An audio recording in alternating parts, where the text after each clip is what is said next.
बंदी छोड़ सतगुरु रामपाल जी परमेश्वर जी की जय हो। परम पिता परमात्मा सारी सृष्टि के सर्जनहार कुल मालिक असंख्य ब्रह्मांडों के स्वामी जगत गुरु तीनों लोकों में प्रवेश करके सबका धारण पोषण करने वाले राजाधिराज आत्माधार नाथों के नाथ देवों के देव महादेव सर्वेश्वर महेश्वर मृत्युंजय अजरो अमर आदि अनादि सनातनी प्रभु जगत पिता जगदीश्वर श्री श्री 1008 की उपाधि के वास्तविक अधिकारी अकाल मूर्त शब्द स्वरूपी राम वासुदेव सर्वगतम ब्रह्म परम पूज्य प्रथम पूज्य परम संत परम पुरुष परम धनी परम दयालु सत्य कबीर हक्का कबीर अल्लाहु कबीर अल्लाहु अकबर बाखबर अल्लाह ताला जगत के तारणहार जगत के मुक्तिदाता जगत के जगन्नाथ हारे के सहारे हिंदुओं के राम मुसलमानों के अल्लाह सिखों के वाहिगुरु ईसाइयों के मसीह दया के सागर दया निधि करुणा के सागर करुणा निधि स्वयंभू परिभू संकट मोचन कष्ट हरण मंगल करण दुख भंजन अविगत कबीर निर्विकार निर्विषम परमात्मा अलय अलेख सतगुरु आदि अनादि सतगुरु असली मर्यादा पुरुषोत्तम असली राम असली कृष्ण असली घनश्याम असली मुरारी राजाओं के राजा महाराजाओं के महाराजा सहनसाओं के सहनसा सम्राटों के सम्राट भगवानों के भगवान अल्लाहों के अल्लाह प्रभुओं के प्रभु मसीहाओं के मसीह सच्चे वाहिगुरु बाबाओं के बाबा पीरों के पीर सेठों के सेठ जगत सेठ सावलसा सेठ सर्वगुण संपन्न अनंत कोटि कलाओं के स्वामी अनंत कोटि ब्रह्मांडों के नायक योगियों में महायोगी ध्यानियों में महाध्यानी सिद्धों में परम सिद्ध ज्ञानियों में तत्व ज्ञानी ब्रह्म ज्ञानी महाज्ञानी परम ज्ञानी सर्वश्रेष्ठ ज्ञानी विज्ञानी युवा कबीर समरथ कबीर असमवात अमित ओजा सच्चे रहनुमा करीम अल्लाह सुभान अल्लाह दुनिया के अंतिम पैगंबर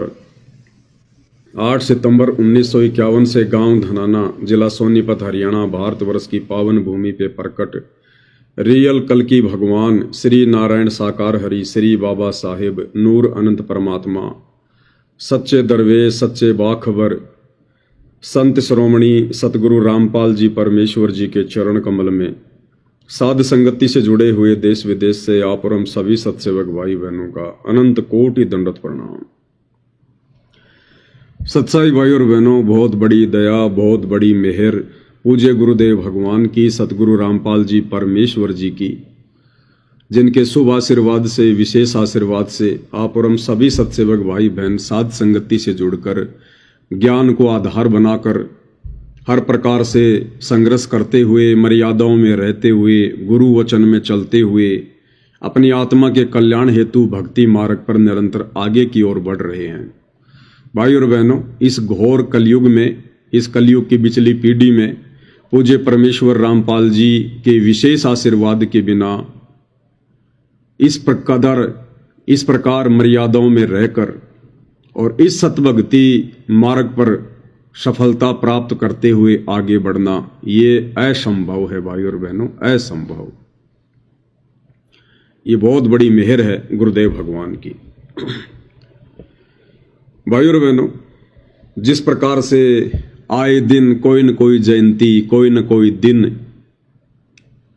भारतीय पंचांग में आता ही रहता है, जैसे कोई पर्यावरण दिवस है, कोई शहीद दिवस है, किसी की जयंती है, इसी प्रकार भाई और बहनों भारतीय कैलेंडर में भारतीय पंचांग में अगर दोगला दिवस होता, दोगला दिवस के नाम से अगर कोई दिन निर्धारित होता कि भाई संसार में सबसे बड़ा दोगला कौन, संसार की सबसे बड़ी दोगली संस्था कौन, अगर ऐसा कोई दिन होता वैश्विक दोगला दिवस, तो निसंदेह सतलोक आश्रम मैनेजमेंट हरियाणा इसमें प्रथम स्थान पर होता। प्रथम स्थान पर। दोगला मतलब जो दो तरफा बातें करता है, जिसका स्टैंड क्लियर नहीं होता है, जो झूठा महा झूठा कपटी, धोखेबाज, जिसकी एक बात नहीं होती, उसको कहते हैं दोगला। तो सतलोक आश्रम मैनेजमेंट हरियाणा, कौन सा सतलोक आश्रम मैनेजमेंट हरियाणा? वो सतलोक आश्रम मैनेजमेंट हरियाणा जो सन 2014 बरवाला कांड के बाद काल प्रेरणा से मनमुखी रूप से बना हुआ है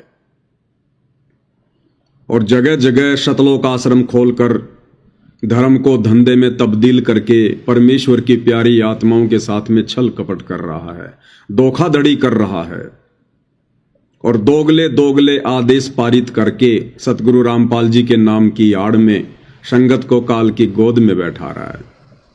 तो वो सतलोक आश्रम मैनेजमेंट हरियाणा निश्चित तौर पर यदि कोई वैश्विक दोगला दिवस होता तो उसमें प्रथम स्थान पर होता और हर साल प्रथम ही आता, दूसरे का नंबर लगने नहीं देता। आज इनकी ऐसी कुछ घटिया हरकतें, दोगली हरकतें भाई बहनों के सामने रखनी बहुत जरूरी है, क्योंकि हरियाणा में वर्तमान में एक मुद्दा बहुत ज्यादा जोर पकड़ा हुआ है, मनीषा हत्याकांड। 11 या 12 अगस्त को हरियाणा से एक बहन है जो पेशे से टीचर थी और कुछ लोगों ने मिलकर उसके साथ में बलात्कार किया, सामूहिक बलात्कार किया और बताया जाता है फिर उसकी लाश को सत विकसित करके उसकी आंखें निकाली गई, उसके सर को काट दिया गया और उसके बाद उसको खेतों में डाल दिया गया। और हरियाणा में वर्तमान में बहुत ज्यादा आक्रोश है, जगह जगह धरने प्रदर्शन हो रहे हैं, सरकार के खिलाफ लोग सड़कों पर उतर रहे हैं, बहुत सारी संस्थाएं उस मनीषा बहन को न्याय दिलाने के लिए संघर्ष कर रही हैं, धरने प्रदर्शन कर रही हैं।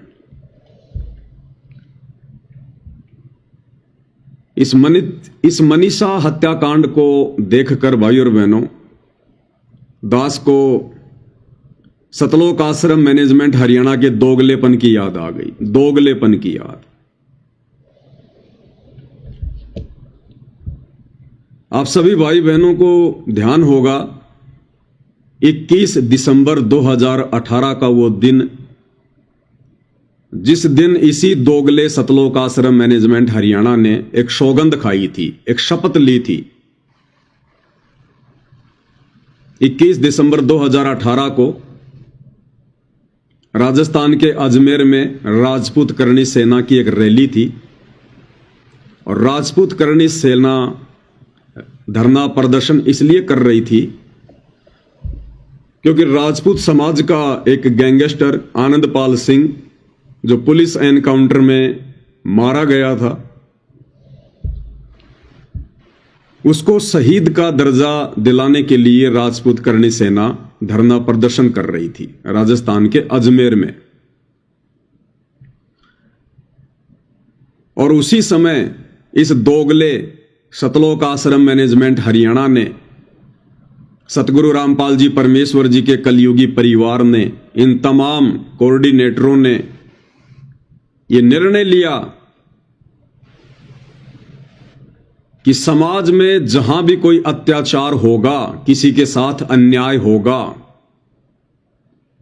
किसी भी संस्था के साथ या किसी भी कौम के साथ, किसी भी जाति के साथ, तो हम सर्व संत रामपाल जी के अनुयायी, राष्ट्रीय समाज सेवा समिति वाले, सतलोक आश्रम मैनेजमेंट हरियाणा वाले, हम चुप नहीं बैठेंगे और जिसके साथ अन्याय हो रहा होगा हम उसका पक्ष लेंगे, हर संभव उसकी मदद करेंगे, उसका साथ देंगे। और इन्होंने ऐसा किया भी, जो संकल्प इन सतलोक आश्रम वालों ने लिया था मनमुखी रूप से। हालांकि हमारे पूज्य गुरुदेव भगवान परमेश्वर रामपाल जी के भक्ति मार्ग में इस प्रकार के आडंबर की, पाखंड की, मनमाने आचरण की कोई जगह नहीं है। लेकिन ये कहाँ उनको परमेश्वर मानते हैं, कहाँ ये उनके ज्ञान पर चलते हैं। इनकी बुद्धि पर तो काल सवार है। तो इन्होंने एक ऐसा संकल्प लिया था और उस संकल्प के तहत भाइयों और बहनों, इन लोगों ने फिर राजपूत करणी सेना का दिल खोलकर समर्थन भी किया। और वो समर्थन लेटर दास आपको दिखाना चाहेगा, क्योंकि इनके हर प्रकार के मनमाने आचरण के सबूत दास के पास में उपलब्ध हैं। समय आने पर भाई बहनों को धीरे धीरे सब कुछ दिखाया जाएगा। तो ये वो लेटर है भाई और बहनों, जो लेटर उस समय इन सतलोक आश्रम वालों ने राजपूत करणी सेना के समर्थन में मीडिया को दिया था। और इसमें क्या लिखा हुआ है? संत रामपाल दास महाराज जी के सर्व अनुयायी। अपने पूज्य परमेश्वर रामपाल जी के नाम के आगे दास लिख रहे हैं। ये दास सतलोक आश्रम मैनेजमेंट हरियाणा वाले आनंदपाल के फेक एनकाउंटर की सीबीआई जांच करवाने की राजपूत समाज की मांग का समर्थन करते हैं। यानी भक्ति मार्ग के हिसाब से देखें तो एक गुंडे की सीबीआई जांच का समर्थन सतलोक आश्रम मैनेजमेंट हरियाणा वाले कह रहे हैं कि हम करेंगे। एक गैंगस्टर की, एक गुंडे की सीबीआई जांच का समर्थन सतलोक आश्रम मैनेजमेंट हरियाणा वाले करने का संकल्प ले रहे हैं। संत होकर, भगत होकर। हमारे मिशन का मूल उद्देश्य यह है, अब देखना क्या है इनका टारगेट। भक्ति इनका टारगेट नहीं है, इनका टारगेट देखो क्या है। हमारे मिशन का, यानी एक तो है सतगुरु रामपाल जी का मिशन। अब सतगुरु रामपाल जी के मिशन में तो भाई गुंडों की सीबीआई जांच का समर्थन कहीं नहीं है। तो ये क्या कह रहे हैं? हमारे मिशन का मूल उद्देश्य, हमारे यानी सतलोक आश्रम मैनेजमेंट हरियाणा के मिशन का मूल उद्देश्य यह है कि जिस भी कौम यानी जाति या संस्था के साथ अत्याचार और अन्याय होगा, हम उसका पक्ष लेंगे और न्याय दिलवाने में सहयोग देंगे। हम उसका पक्ष लेंगे। इन मूर्खों ने भाई और बहनों गुरुदेव के सत्संग कभी सुने ही नहीं। इस परमेश्वर के सत भक्ति मार्ग में, शास्त्र अनुकूल भक्ति मार्ग में पक्ष और विपक्ष के लिए कोई भूमिका नहीं है। परमेश्वर अपनी अमरवाणी में कहते हैं कि पक्षा पक्षी के कारणे सब जग रहा भुलान। पक्षा पक्षी यानी पक्ष और विपक्ष के मसले में ये पूरा संसार उलझा हुआ है, बिना ज्ञान के, बिना सतगुरु के। कि पक्षा पक्षी के कारणे सब जग रहा भुलान और निष्पक्ष होकर हरि भजय सोहे संत सुजान। और सत भक्ति मार्ग में भगत का क्या लक्षण बताया गुरुदेव ने? कि जो निष्पक्ष होकर ना किसी का पक्ष ले और ना किसी के विपक्ष में खड़ा हो, सृष्टि रचना को सुनकर समझकर, अपने गुरुदेव के प्रवचन सुनकर समझकर और इस काल लोक के झंझट को समझकर यहां से केवल अपना पीछा छुड़वाने के लिए भक्ति ही करेगा। ये दुनियादारी के चक्कर में नहीं पड़ेगा, उसका पक्ष ले लो, उसके विपक्ष में खड़ा हो जाओ। ये तो सांसारिक लोगों के काम होते हैं, काल प्रेरित लोगों के काम होते हैं। परम संत के भक्तों के काम नहीं होते किसी का पक्ष लेना और किसी के विपक्ष में खड़ा होना। क्योंकि परमात्मा की वाणी है कि एक शत्रु एक मित्र है, भूल पड़ी रे प्राण, और यम की नगरी जाएगा शब्द हमारा मान। अब यदि आपने किसी का पक्ष ले लिया तो वो क्या बन गया? आपका मित्र। अब यदि आप किसी का पक्ष लोगे तो सामने कोई विपक्ष में भी होगा, तो वो विपक्षी आपका कौन बन गया? शत्रु। तो ये भक्ति मार्ग में नहीं चलता ये। इसलिए परमेश्वर कहते हैं एक शत्रु एक मित्र है, भूल पड़ी रे प्राणी, और यम की नगरी जाएगा शब्द हमारा जानी। लेकिन इन लोगों की तो रामायण अलग ही है भाई और बहनों। इनका ज्ञान अलग है, इनका विधान अलग है, इनका मिशन अलग है। सतगुरु रामपाल जी के ज्ञान से इनके विचार कोसों तक मेल नहीं खाते आश्रम वालों के। तो क्या कह रहे हैं? हम उसका पक्ष लेंगे और न्याय दिलवाने में सहयोग देंगे। पहले तुम तो ले लो न्याय। अरे 2014 में बरवाला कांड हुआ था, हमारे निर्दोष गुरुदेव भगवान हिसार जेल में बैठे हैं 12 साल से। मिल गया तुम्हें न्याय? तुम पहले अपना घर का न्याय तो सुलझा लो, अपने घर का झगड़ा तो सुलझा लो, दुनियादारी में तो बाद में पड़ना। तुम्हें तो मिल गया न्याय, जो तुम दुनिया को न्याय दिलवाने का ठेका ले रहे हो।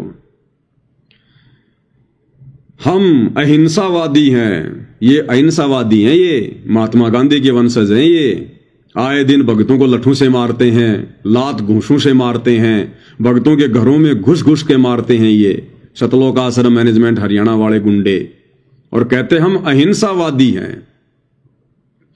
कानूनी संघर्ष करके कानून के दायरे में रहते हुए हम कुर्बानी देकर न्याय दिलाएंगे। क्यों भाई, तुम्हारा गुरु समर्थ नहीं है क्या? तुम्हारा गुरु कोई काल प्रेरित है क्या? काल का भेजा हुआ संत है क्या, जो तुम लोगों ने कुर्बानी देनी पड़ेगी? या तुम ही ठेकेदार बन रहे हो? तुम्हारा गुरु कुछ नहीं करेगा, भक्ति से कुछ नहीं होगा, परमात्मा के विधान से कुछ नहीं होगा।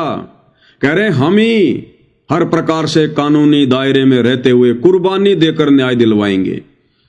अगर तुमने अगर कुर्बानी देकर किसी को न्याय दिलवाना है तो फिर भक्ति क्या काम आई भाई? फिर क्यों तीनों समय की आरती कर रहे हो, क्यों मंत्र जाप कर रहे हो भाई? फिर ये भक्ति कौन से दिन काम आएगी अगर तुमने अपनी कुर्बानी देकर दुनिया को न्याय दिलाना है? और हम भक्तों ने दुनिया को न्याय दिलाने का कोई ठेका ले रखा है क्या? इस अन्यायी के लोक में न्याय कहां है? निरंजन धन तेरा दरबार, यहां तनिक ना न्याय विचार।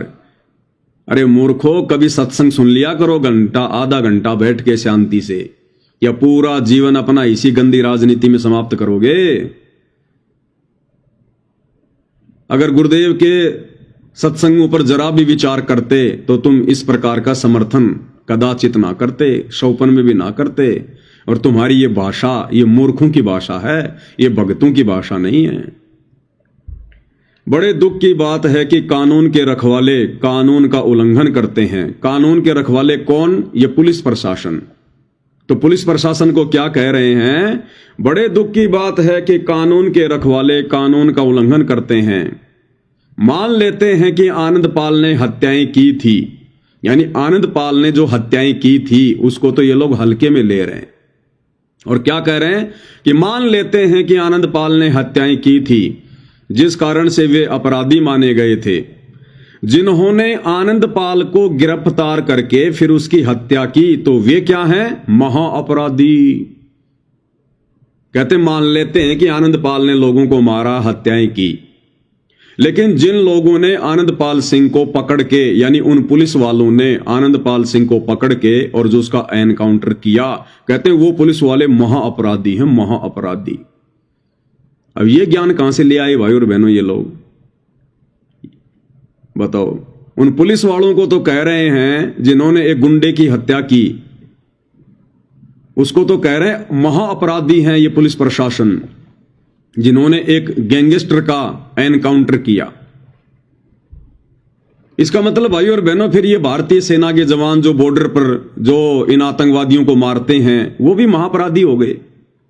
इन सतलोक आश्रम मैनेजमेंट हरियाणा वालों की अगर बुद्धि के हिसाब से देखा जाए तो भारतीय सेना के सैनिक जो आतंकवादियों को मारते हैं वो भी महाअपराधी हैं। भाई जब इन्होंने राजस्थान की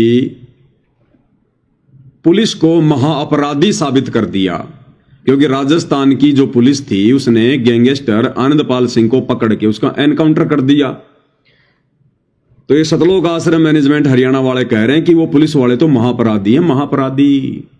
मतलब गैंगस्टर का समर्थन कर रहे हैं ये लोग। उसने जो हत्याएं की गैंगस्टर ने, आनंदपाल सिंह ने, उसके लिए कोई दुख नहीं है इन आश्रम वालों को कि उसने बहुत अच्छा किया, लेकिन उन पुलिस वालों ने समाज में शांति बनाए रखने के लिए अगर किसी गैंगस्टर का एनकाउंटर कर दिया तो पुलिस वालों को कह रहे हैं वो तो महाअपराधी हैं। और ये ज्ञापन दिया किसने था? एक 1.5 फुटी आदमी ने। राजस्थान के सोजत में जो आश्रम है वहां रहता है एक लक्ष्मण दास जोधपुर वाला, एलडी, उसको एलडी कहते हैं शॉर्ट में, एलडी लक्ष्मण दास, वही जिसने राजपूत करनी सेना को 5 लाख रुपए दिए थे। इंकलाब जिंदाबाद, माता पद्मावती की जय, भारत माता की जय, जो अजमेर की रैली में खड़े होकर नारे लगा रहा था वो 1.5 फुट का आदमी, वो उसका नाम है एलडी लक्ष्मण दास जोधपुर से, क्योंकि वो राजपूत समाज से है। अब भैया जातिवाद तो इन आश्रम वालों में कूट कूट के भरा हुआ है। अब इस लक्ष्मण दास को बड़ा सदमा पहुंचा जब राजस्थान की पुलिस ने उसके जाति भाई गैंगस्टर आनंदपाल सिंह का एनकाउंटर कर दिया। तो इसको बड़ा दुख हुआ कि मेरे जाति भाई को पुलिस ने क्यों मार दिया। तो इसने पुलिस को क्या संज्ञा दी? महाअपराधी की। मेरे पास भाई और बहनों इसका वीडियो भी है जो इसने राजस्थान के जयपुर में और राजपूत करणी सेना को समर्थन दिया था, ये लेटर देते हुए। वो वीडियो भी है दास के पास में, सारे सबूत हैं इनके। जिन्होंने आनंदपाल सिंह को गिरफ्तार करके फिर उसकी हत्या की तो वे क्या हैं? महाअपराधी हैं। उनको कानून के तहत दंडित किया जाए ताकि जनता का भारत के संविधान पर विश्वास कायम रहे। राजस्थान सरकार यदि सच्ची है कि आनंदपाल मुठभेड़ में एनकाउंटर किया गया है तो सीबीआई जांच से क्यों कतराती है? इससे सरकार की नीयत पर सवालिया निशान लगा है। आनंदपाल को गिरफ्तार किया गया था तो उसे न्यायालय में पेश करके कानूनी प्रक्रिया चलानी चाहिए थी। अपने आप सच्चाई सामने आ जाती। यदि दोषी मिलता तो जो चाहे सजा बनती, दी जाती, कोई झंझट नहीं था। क्या कह रहा है ये लक्ष्मण दास, ये सतलोक आश्रम वाले, कि आनंदपाल सिंह अगर दोषी था तो उसे कोर्ट में पेश करना चाहिए था, उसके ऊपर मुकदमा जो है वो चलाना चाहिए था, और जो भी सजा उसको देगा वो कोर्ट देता। पुलिस वालों ने क्यों मारा? तो इस बात के समर्थन में नहीं है ये आश्रम वाले कि पुलिस वालों ने ये गलत किया, राजस्थान सरकार ने गलत किया, कि उसको तो न्यायालय ने सजा देनी थी। ये पुलिस वाले कौन होते हैं? उसका एनकाउंटर करने वाला, उसको मारने वाले। तो भाई और बहनों, 12 अगस्त 2025 को मुझ पवन दास की हिसार कोर्ट में तारीख थी और मैं अपनी तारीख करने गया हुआ था। साथ में जयपुर से 2 भाई मेरे साथ थे, मनोज दास और मुकेश दास। तो भैया मेरे ऊपर मुकदमा कोर्ट में चल रहा है, तो यदि मैंने गलती की या नहीं की इसकी सजा मुझे कोर्ट देता, मेरा न्याय कोर्ट करेगा। तुम सतलोक आश्रम धनाना से गुंडे भेजकर वहां पर मेरा न्याय करवाने के लिए क्यों आ गए भाई? अरे दोगले इंसानों। इसलिए दास कह रहा भाई और बहनों, अगर कोई वैश्विक दोगला दिवस होता तो ये सतलोक आश्रम मैनेजमेंट हरियाणा वाले उसमें फर्स्ट आते, फर्स्ट। यहां तो एक गैंगस्टर के समर्थन में कह रहे हैं कि उसको कोर्ट सजा देता, पुलिस वालों ने एनकाउंटर करने की क्या जरूरत थी, उसके ऊपर मुकदमा चलाना चाहिए था। तो मुझ पवन दास का तो हिसार कोर्ट में मुकदमा चल रहा भाई। मैं तो हर महीने मेरी तारीख पे जाता हूं। तो मेरा न्याय तो भाई और बहनों न्यायालय ने करना था, कोर्ट ने करना था, जज ने करना था। फिर तुम सतलोक आश्रम वाले वहां क्यों पहुंच गए मेरा न्याय करने के लिए? तो ये दोगलापन नहीं है क्या?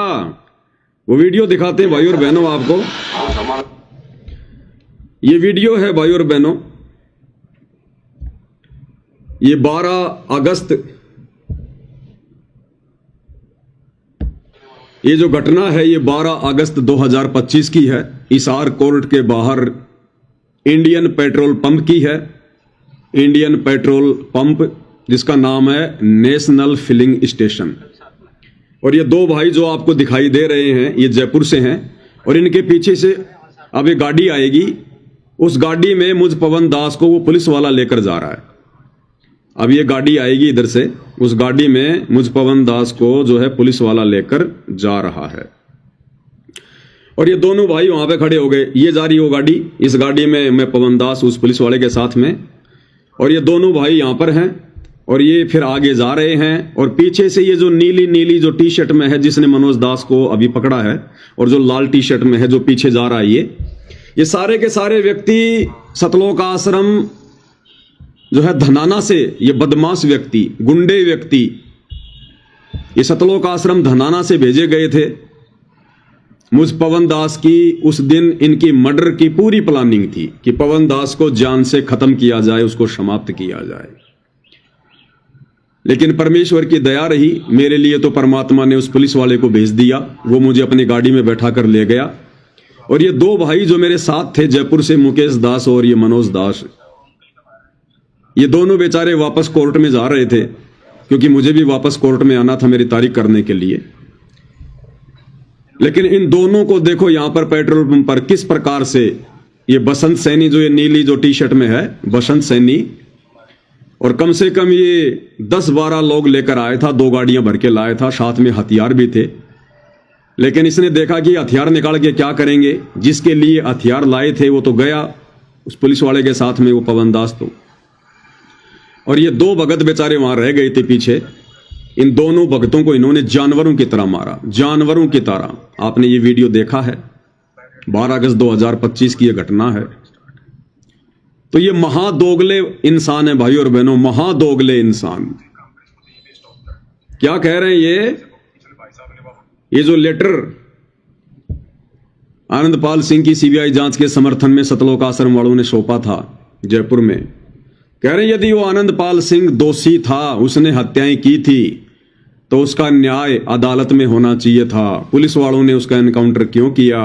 तो भैया मुझ पवन दास पर हिसार में जो मुकदमा चल रहा है, तो मेरा न्याय भी तो प्रशासन ने करना था। मेरा न्याय कोर्ट करेगा भाई, जज करेगा। तुम क्यों बीच में जज बन गए? तो तुम क्या हो फिर तुम क्या हो? महादोगले व्यक्ति, महाअपराधी व्यक्ति। तो क्या लिख रहे हैं? आनंदपाल को गिरफ्तार किया गया था तो उसे न्यायालय में पेश करके कानूनी प्रक्रिया चलानी चाहिए थी, अपने आप सच्चाई सामने आ जाती। यदि दोषी मिलता तो जो चाहे सजा बनती, दी जाती, कोई झंझट नहीं था। अब तो सीबीआई जांच सरकार को करवानी होगी ताकि दूध का दूध और पानी का पानी हो सके। जब तक सीबीआई जांच का आदेश सरकार नहीं करेगी तब तक हम राजपूत समाज के दुख में दुखी रहेंगे। अब वही बात है भाई और बहनों, परशुराम जी वाली। अब फिर से अगर मैं कोई शब्द कहूंगा तो फिर से ये नालायक इंसान मेरे पीछे पड़ जाएंगे। अब बताओ ये राजपूत समाज इनका क्या लगता था? क्या लगता है इनका? हमारा तो भगत समाज है भाई। अरे सतगुरु रामपाल जी परमेश्वर जी की शरण में आने के बाद हमारा समाज तो भगत समाज है, राजपूत हमारा समाज नहीं है। लेकिन क्या कह रहे हैं ये लोग? तब तक हम राजपूत समाज के दुख में दुखी रहेंगे, अपना हर संभव साथ कानून के दायरे के अंतर्गत रहकर आंदोलन करके देंगे। ये इनका लेटर है। नीचे लिखा है, प्रार्थी संत रामपाल दास जी के सर्व अनुयायी। बकवाद करते हैं ये चंद लोग और सारी संगत को लपेटे में ले लेते हैं, सर्व अनुयायी, सर्व अनुयायी।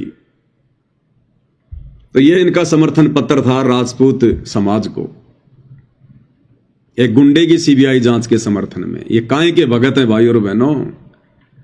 ये लोग भक्ति और भगवान के आसपास भी नहीं है, आसपास भी। इसलिए दास कह रहा है यदि दुनिया में कोई दोगला दिवस होता तो सतलोक आश्रम मैनेजमेंट हरियाणा वाले उसमें फर्स्ट डिवीजन पास आते, फर्स्ट डिवीजन। हर साल दूसरे का नंबर ही नहीं आने देते ये।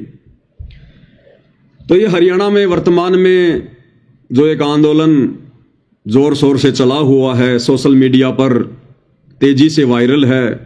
ये मनीषा नाम की एक लड़की जो पेशे से टीचर थी, कुछ लोगों ने इसका सामूहिक बलात्कार किया, इसकी गर्दन काट दी, इसकी आंखें निकाल ली, और कहते हैं ना जाने कौन सा ऐसा वो तेजाब डाला जो अंदर तक पूरा शरीर उसका जो है वो जल गया।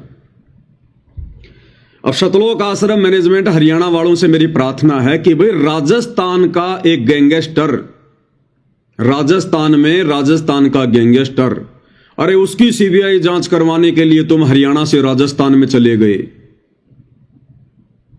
प्रेस कॉन्फ्रेंस कर रहे हो, सरेआम तुम उनको समर्थन दे रहे हो और ये संकल्प ले रहे हो कि समाज में यदि किसी भी संस्था के साथ, किसी भी कौम के साथ अगर कोई अन्याय होगा तो हम सतलोक आश्रम वाले उसका हर संभव पक्ष लेंगे, कानून के दायरे में रहकर हम उसको न्याय दिलाएंगे। तो भैया अपने राजस्थान में भी आने की जरूरत नहीं है। अरे ये तो तुम्हारे स्टेट में, हरियाणा में, और भाई सतलोक आश्रम वालों भिवानी में तो तुम्हारा आश्रम भी है। ये तो भिवानी की घटना है, और भिवानी में तो तुम्हारा आश्रम भी है। तो क्या अब तुम लोगों ने समाज को, किसी कौम को या किसी बहन को न्याय दिलवाना छोड़ दिया क्या? दल बदल लिया क्या? अरे फिर गए क्या अपने वचन से? तोड़ दी क्या अपनी शपथ? टूट गया तुम्हारा संकल्प? अरे तुम्हारे घर में, तुम्हारे होम टाउन में, भिवानी में, हरियाणा में इस बहन के साथ में कितना बड़ा अन्याय हुआ है, कितना बड़ा अत्याचार हुआ है। अरे वो आनंदपाल सिंह तो गुंडा था, वो तो गैंगस्टर था। उसके साथ यदि ऐसा हो गया तो कोई बड़ी बात नहीं है, लेकिन ये बेचारी नादान बोली वाली लड़की, ये बहन अपना नेक नीति से अपना कमा रही थी, खा रही थी, और कुछ लोगों ने जो हवस के शिकारी होंगे उन्होंने किस तरह से इस बहन की निर्मम हत्या की। पहले इसका बलात्कार किया, फिर इसकी निर्मम हत्या की, इसकी गर्दन काट दी, आंखें निकाल दी। अरे सतलोक आश्रम मैनेजमेंट हरियाणा वालों, तुम्हारा दिल नहीं पसीज रहा क्या? अरे तुम्हारा जमीर मर गया क्या? अरे कौन से कोने में दुब के पड़े हो भाई? तुम्हें दिखाई नहीं दे रहा क्या ये कितना बड़ा अत्याचार हुआ इस बहन के साथ में? और तुम लोगों ने तो शपथ ले रखी है, संकल्प ले रखा है कि हम अन्याय होने नहीं देंगे। अरे पूरा हरियाणा एकजुट है इस बहन को न्याय दिलवाने के लिए। अरे सतलोक आश्रम वालों, तुम कौन से बिल में छुप के बैठे हो? क्या तुम्हें यह घटना दिखाई नहीं दे रही क्या? दोगले इंसानों, इसलिए तुम दोगले हो, दोगले। गुंडे की सीबीआई जांच के समर्थन में राजस्थान पहुंच गए। 5-5 लाख रुपया दे रहे हो राजपूत करणी सेना को, और तुम्हारे हरियाणा में इस बहन के साथ कितना बड़ा अत्याचार हुआ है। तुम्हारा दिल नहीं पसीज रहा? क्यों नहीं आ रहे तुम इसके समर्थन में भाई? भाई और बहनों, अब इनकी मजबूरी बन गई। अगर ये सतलोक आश्रम मैनेजमेंट हरियाणा, सतलोक आश्रम धनाना वाले, भिवानी वाले, गुरुजी के परिवार वाले, अगर इस मनीषा बहन को न्याय दिलाने के लिए अगर रोडों पर आते हैं या संगत को बुलाते हैं, तो इनके आश्रमों के ताले लग जाएंगे, ताले।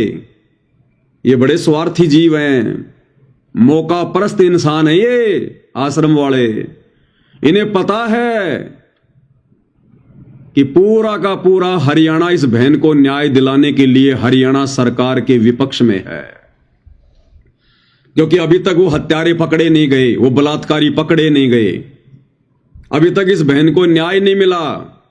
हरियाणा की जनता में हरियाणा की बीजेपी सरकार के प्रति रोष है। और ऐसे में भाई सतलोक आश्रम मैनेजमेंट हरियाणा वाले, परमेश्वर रामपाल जी के परिवार वाले, ये लोग कैसे इस बहन को न्याय दिलाने के लिए रोडों पर उतर आएंगे? क्यों? क्योंकि आजकल ये लोग बीजेपी सरकार के दलाल बने हुए हैं। सतगुरु रामपाल जी के परिवार वाले, सतलोक आश्रम मैनेजमेंट हरियाणा वाले, ये तो बीजेपी सरकार की गोद में बैठे हुए हैं।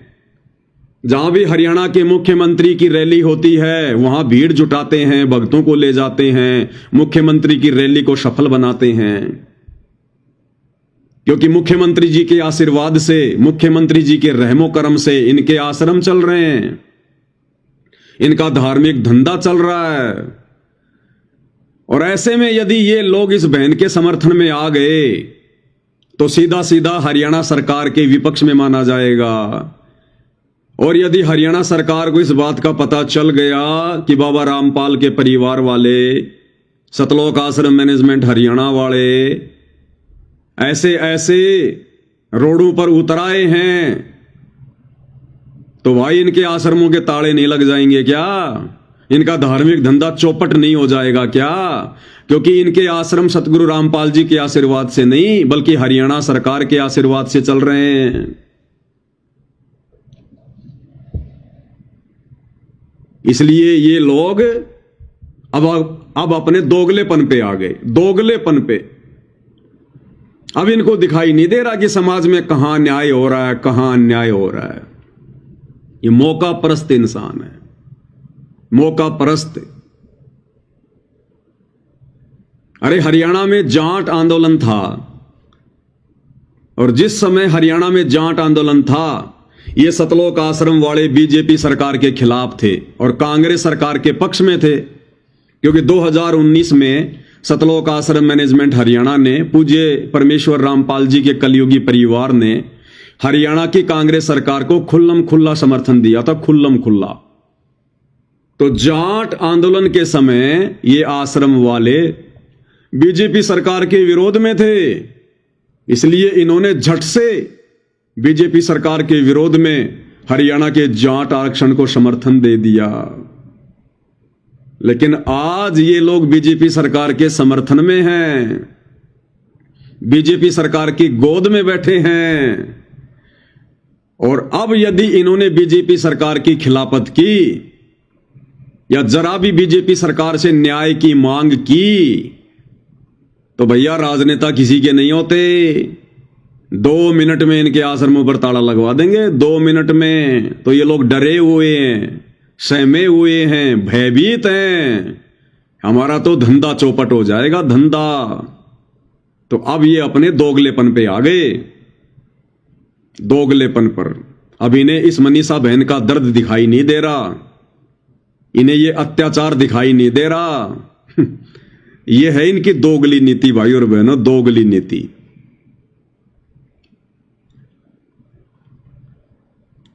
और आध्यात्मिक तौर पर भाई और बहनों, यदि हम चर्चा करें परमेश्वर जी के ज्ञान आधार से, तो वर्तमान में जो घटना इस मनीषा बहन के साथ में घटित हुई है, ऐसी घटनाएं भाई और बहनों क्यों घटित हो रही हैं? क्योंकि समाज शास्त्र अनुकूल शत भक्ति नहीं कर रहा है, समाज देखा देखी वाली भक्ति कर रहा है, समाज लोक वेद में फंसा हुआ है, जिस कारण से भक्ति से जो लाभ होना चाहिए, भक्ति करने से भगवान की तरफ से हमें जो सहायता मिलनी चाहिए, जो मदद मिलनी चाहिए, वो मदद आज समाज को नहीं मिल पा रही है। अरे आज भी समाज उसी विष्णु भगवान की भक्ति कर रहा है जिस विष्णु भगवान की भक्ति भगत प्रहलाद कर रहा था। तो भगत प्रहलाद की कैसे रक्षा होगी भाई? वर्तमान में विष्णु जी की अर्थात श्री कृष्ण जी की भक्ति करने वालों की मदद क्यों नहीं हो रही? क्योंकि वर्तमान में शास्त्र अनुकूल भक्ति कोई नहीं कर रहा। आज भी समाज उसी श्री कृष्ण जी के मंदिर में जाता है, उसी श्री कृष्ण जी की भक्ति करता है, जन्माष्टमी मनाता है। जिस श्री कृष्ण जी ने और मीराबाई के जहर को अमृत बना दिया था, हालांकि बनाने वाले तो परमात्मा थे, लेकिन समाज को समझाने की दृष्टि से बोला जा रहा है। तो आज वो श्री कृष्ण जी की भक्ति ऐसे समय में भाई बहनों के काम क्यों नहीं आ रही? जिस श्री कृष्ण जी की भक्ति करने से द्रौपदी का चीर बढ़ गया, उसकी साड़ी बढ़ गई, दुशासन जैसा योद्धा जो साड़ी उतार रहा था, खींच खींच के थक गया, पसीने आ गए, लेकिन द्रौपदी नंगी नहीं हो पाई। आज भी ये समाज उसी श्री कृष्ण की, उसी श्री विष्णु की भक्ति कर रहा भाई। आज क्यों हमारी बहनों के साथ में बलात्कार हो रहे हैं? आज क्यों उनके ऊपर अत्याचार हो रहे हैं? आज क्यों नहीं आ रहे श्री कृष्ण जी? आज क्यों नहीं आ रहे श्री विष्णु जी मदद करने के लिए? भगवान तो वही है ना, भगवान थोड़े बदल गए।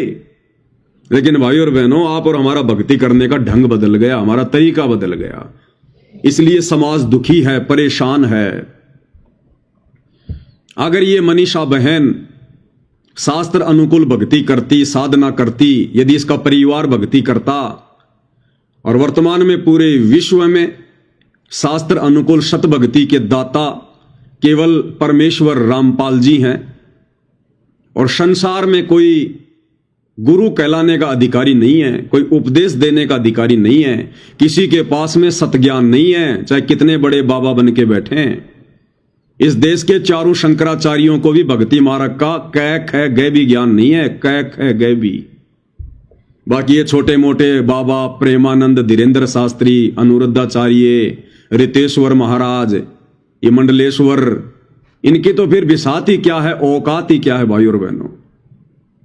ये तो केवल दिखाई देने में अच्छे लगते हैं, लाल पीले कपड़े पहन लेते हैं, माथे पे चंदन का तिलक लगा लेंगे, राख लगा लेंगे, केवल दिखाई देने में अच्छे लगते हैं कि ये बाबा हैं। केवल बाहरी दिखावा बाबा का है, अंदर से बिल्कुल थोते खाली। परमात्मा कहते हैं कंठी माला सुमरणी पहनने से क्या होए, ऊपर डूंडा साधु का, यानी ऊपर से तो साधु दिखाई देता है और अंदर राख्या खो। अंदर कुछ भी नहीं है भक्ति के नाम पर, भगवान के नाम पर, साधना के नाम पर, कोरा पाखंड आडंबर। इसलिए इस बहन की इज्जत रक्षा नहीं हो पाई। इस जैसी ना जाने कितनी बहनों की इज्जत रोजाना लुट रही है, कितने मासूमों पर रोजाना अत्याचार हो रहे हैं और सभी भक्ति कर रहे हैं। कोई ऐसा परिवार नहीं जो भक्ति नहीं करता। ये बहन मनीषा भी सारे त्योहार मनाती होगी, ये भी मंदिरों में जाती होगी, देवी देवताओं की पूजा करती होगी, व्रत उपासना करती होगी। अब क्यों काम नहीं आए वो भगवान, वो देवी देवता? अब हरियाणा के लोगों ने अगर धरना प्रदर्शन ही करना है तो भाई उस मंदिर में जाके करना चाहिए, उस मंदिर में जाके धरना देना चाहिए जिस मंदिर में ये बहन जाती थी पूजा पाठ करने के लिए, दान धर्म करने के लिए। उस मंदिर में जाके धरना देना चाहिए और सवाल जवाब करने चाहिए उन पुजारियों से कि भाई कहां चला गया था ये भगवान, जिस भगवान की पूजा करने के लिए, जिस भगवान के दरबार में ये बहन आया करती थी, चढ़ावा चढ़ाया करती थी। अरे क्यों जाते हैं मंदिर में, मस्जिद में, चर्च में, गुरुद्वारों में?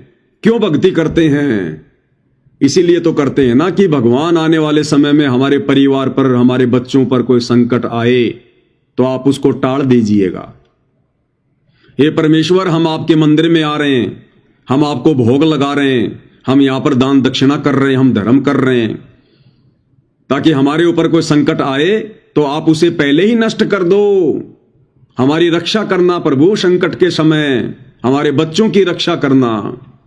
इस मनीषा की मां भी जाती होगी मंदिर में, इसका पिता भी जाता होगा मंदिर में, भाई हिंदू परिवार से हैं तो धार्मिकता तो है ही।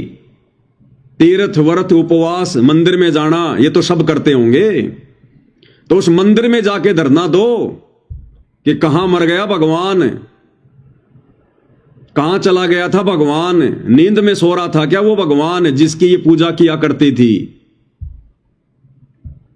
फिर कौन से दिन के लिए पूजा किया करती थी, या कौन से दिन के लिए भगवानों की पूजा करते हैं हम? कोई खेत में हल जुतवाने के लिए थोड़ा ना भगवानों की हम पूजा करते हैं। वो मंदिरों में जाके धरना दो ना भाई। लेकिन भाई चाहे मंदिर में जाके धरना दे लो और चाहे मस्जिद में जाके धरना दे लो, जब तक ये पूरा विश्व, जब तक ये पूरा समाज शास्त्र अनुकूल सत भक्ति नहीं करेगा, सतगुरु रामपाल जी परमेश्वर जी को अपना सतगुरु धारण नहीं करेगा, क्योंकि उनके अलावा दूसरा कोई गुरु धरती पर है ही नहीं। बाकी तो गांव गांव में गुरु बन के बैठे हैं, अपने कर्म फोड़ रहे हैं, समाज को उल्टी दिशा दे रहे हैं, शास्त्रों के विरुद्ध साधना दे रहे हैं। भाई तब तक ये अत्याचार इसी प्रकार से होते रहेंगे, क्योंकि हम आत्माओं के जन्म जन्मांतरों के संस्कार एक दूसरे के साथ में उलझे हुए। आज तो हमें लग रहा है कि इस बहन के साथ में बहुत गलत हुआ, हमें दया आ रही है। अगर हम आध्यात्मिक दृष्टि से सोचेंगे, जो कि सत्य है, इस बहन ने ना जाने अपने पूर्व जन्मों में क्या क्या वो कर्म कर रखे हैं, जो धर्मराज के दरबार में इसके अकाउंट में लिखे हुए हैं। तो भैया समय आने पर उन कर्मों का भोग तो इंसान को भोगना पड़ता है, चाहे लड़का हो चाहे लड़की हो। ये कर्म भोगने से तो हमारे भगवान भी नहीं बच पाए, फिर आप और हम कहां बचेंगे भाई? अरे द्वापर में श्री कृष्ण जी के पैर में बालिया नाम के शिकारी ने जहरीला तीर मारा और श्री कृष्ण जी रो रहे थे क्योंकि अब बचने की कोई उम्मीद नहीं थी। वो जहरीला तीर था और सबको पता है श्री कृष्ण जी की अर्थात विष्णु जी की द्वापर में मृत्यु उस जहरीले तीर से हुई, जहर से हुई।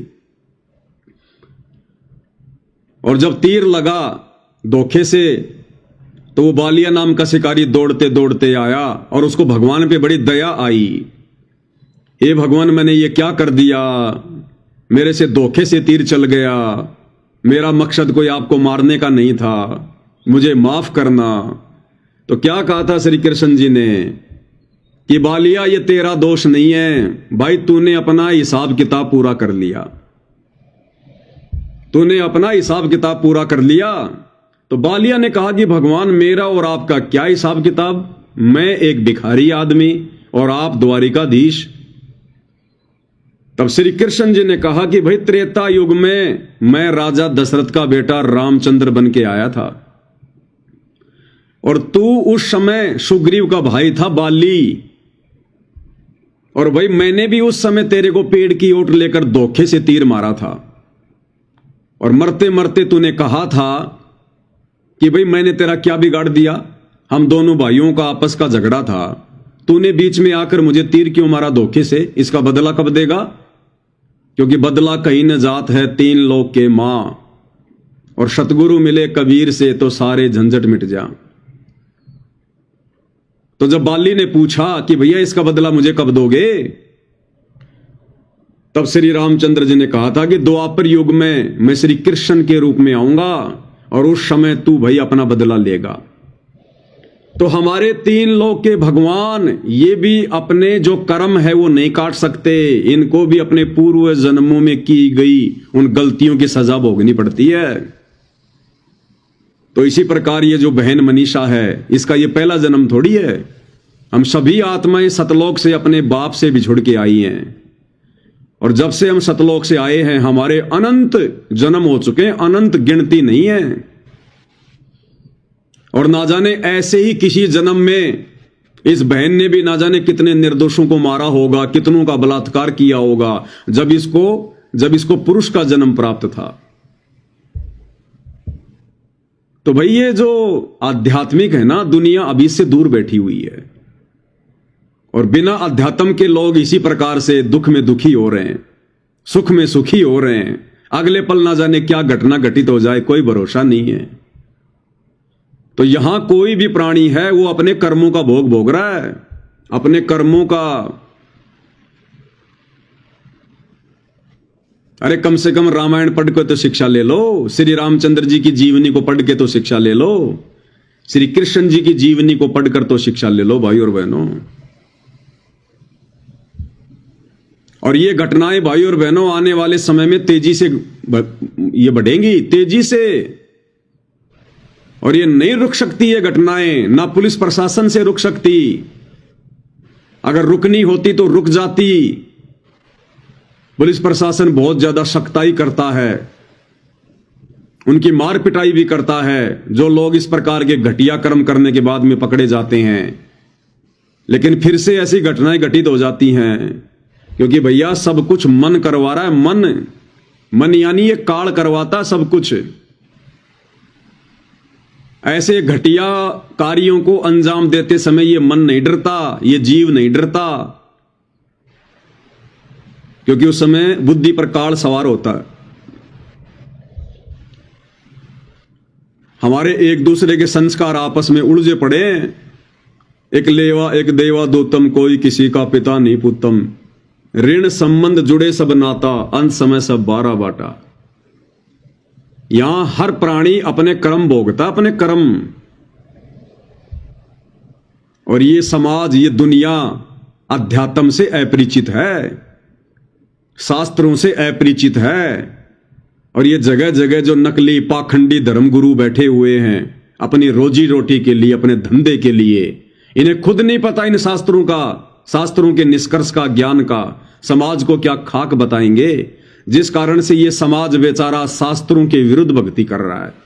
गीता और वेदों की विपरीत भक्ति कर रहा है, जिस कारण से भक्ति करते करते भी, पूजा पाठ करते करते भी ऐसी जघन्य घटनाएं आए दिन होती रहती हैं। क्यों नहीं टाल रहा भगवान? अरे भक्ति से तो आपत्तियां टलनी चाहिए भाई, भक्ति से तो हमें सुख होना चाहिए, हमारे घर में सुख शांति आनी चाहिए। और इस मनीषा के घर में तो भाई कहर टूट गया, कहर। कौन माता पिता बर्दाश्त करेगा अपने संतान के साथ जब ऐसा होता है? तो क्या इसके माता पिता भक्ति नहीं करते थे क्या?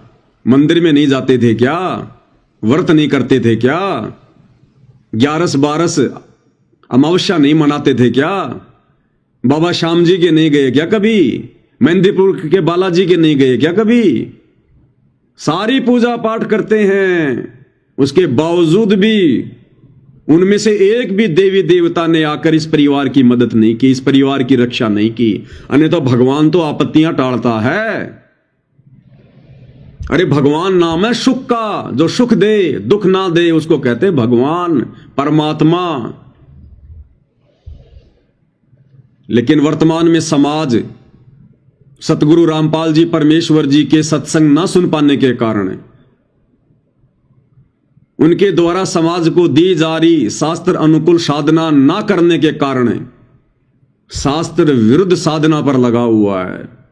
जिस साधना को करने के लिए, जिन देवी देवताओं की पूजा करने के लिए, जिन मंदिर मस्जिद चर्च गुरुद्वारों में जाने के लिए हमारी गीता जी मना कर रही है, श्राद्ध निकालने के लिए गीता जी मना कर रही है, भूत प्रेतों की पूजा करने के लिए गीता जी मना कर रही है, तीर्थों पर जाने के लिए पूजा जी मना कर रही है गीता जी, कावड़ यात्रा के लिए गीता जी मना कर रही है,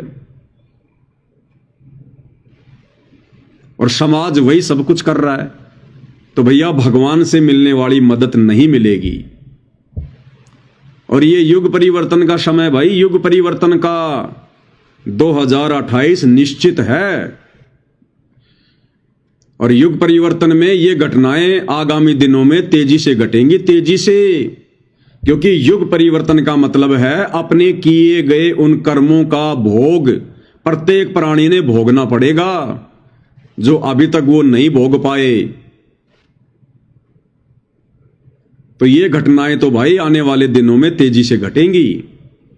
चाहे किसी के साथ बलात्कार हो, चाहे किसी का एक्सीडेंट हो, चाहे भूकंप में पूरा का पूरा परिवार नष्ट हो, चाहे बाढ़ में पूरा का पूरा परिवार बह जाए, चाहे युद्ध हो, गृह युद्ध हो, महायुद्ध हो, महामारियां हो, तो ये घटनाएं तो आने वाले समय में तेजी से घटेंगी, तेजी से। और तुम्हारे मंदिर जाने से, मस्जिद में जाने से, चर्च में, गुरुद्वारे में जाने से, व्रत करने से, तीर्थ करने से, कावड़ लाने से 1% भी मदद नहीं होगी, 1% भी। क्योंकि पूरा का पूरा समाज काल की गोद में बैठा हुआ है, शास्त्रों के विरुद्ध साधना कर रहा है। और ये बहन यदि सतगुरु रामपाल जी की शरण में होती, जो भक्ति साधना हम भाई बहन कर रहे हैं सतगुरु रामपाल जी से उपदेश लेकर, शास्त्र अनुकूल साधना, यानी जो भक्ति करने का आदेश हमारे धर्म ग्रंथ हमें देते हैं, यदि ये बहन वो भक्ति कर रही होती, और उस भक्ति को करवाने वाले पूरे विश्व में केवल सतगुरु रामपाल जी हैं और दूसरा कोई नहीं है, और यदि मर्यादाओं में रहकर जो नियम, जो मर्यादा परमेश्वर रामपाल जी बताते हैं, उन मर्यादाओं में रहकर यदि यह बहन आज भक्ति कर रही होती, आज इस बहन का वो संस्कार जो इसके भाग्य में लिखा हुआ था, परमात्मा उसको टाल देते। परमात्मा कहते हैं, 100 छल छिद्र मैं करूं जन अपने के काज, यानी अपने भगत के लिए मैं कुछ भी हेरा फेरी कर सकता हूं, कुछ भी। हिरणाकुश उदर विदारिया नरसिंह ज्यों धर ल्यूं साज, जैसे अपने भगत प्रहलाद को बचाने के लिए कबीर परमेश्वर रामपाल जी खंबे से प्रकट हो गए, नरसिंह रूप धारण कर लिया। तो कुछ भी करता है ये परमात्मा। अगर ये मनीषा बहन परमेश्वर रामपाल जी की शास्त्र अनुकूल सत भक्ति उनकी शरण में आकर उनको अपना गुरु धारण करके कर रही होती, तो कुछ भी कर देता। भगवान उसी को कहते हैं जो संस्कारों को चेंज कर दे, जो संस्कारों को काट दे, पाप कर्मों को काट दे, शुभ कर्मों को बढ़ावा दे दे, अपनी आत्मा पर आने वाली आपदाओं को टाल दे। जैसे हवा चलने से बादल भाग जाते हैं, ऐसे सतगुरु की मर्यादित भक्ति करने से हमारी आपत्तियां भाग जाती हैं। कुछ भी करता सतगुरु,